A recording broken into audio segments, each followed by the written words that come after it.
Mä kuulin, että sä pääsit ensi viikolla ekoille lomille. Joo, niin ne uhkas, joo.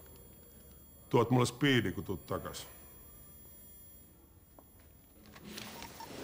Mitä että? Että tuot mulle perseessä speediä, kun tuut takas.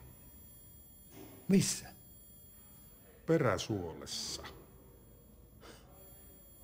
Kenen? Kenen? No vittu, kenen luulisit? Omassas tietysti. No en varmaan tuo. Ainakaan omassa peräsuolessa en tuu kuule yhtään mitään. Jos et sä tuo, niin sulla voi käydä hassusti. No okei, katsotaan vaikka heti, että kelle tässä käy hassusti. Mitä? Kyllähän sä tuot.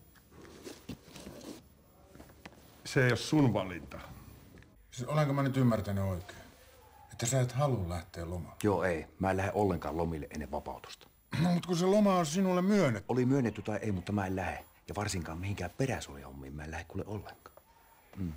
Anteeksi, mitä? Niin, että en lähde lomille.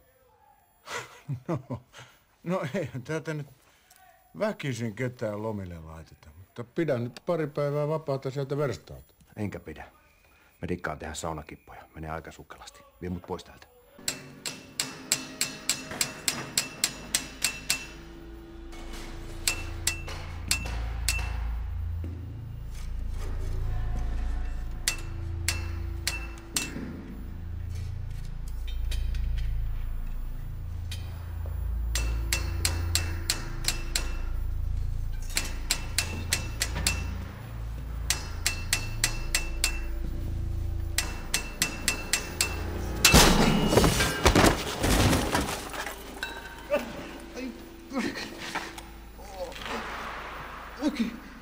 Mitä tää nyt on? Miksi se mulle... Mikä vittu tässä nyt mättää?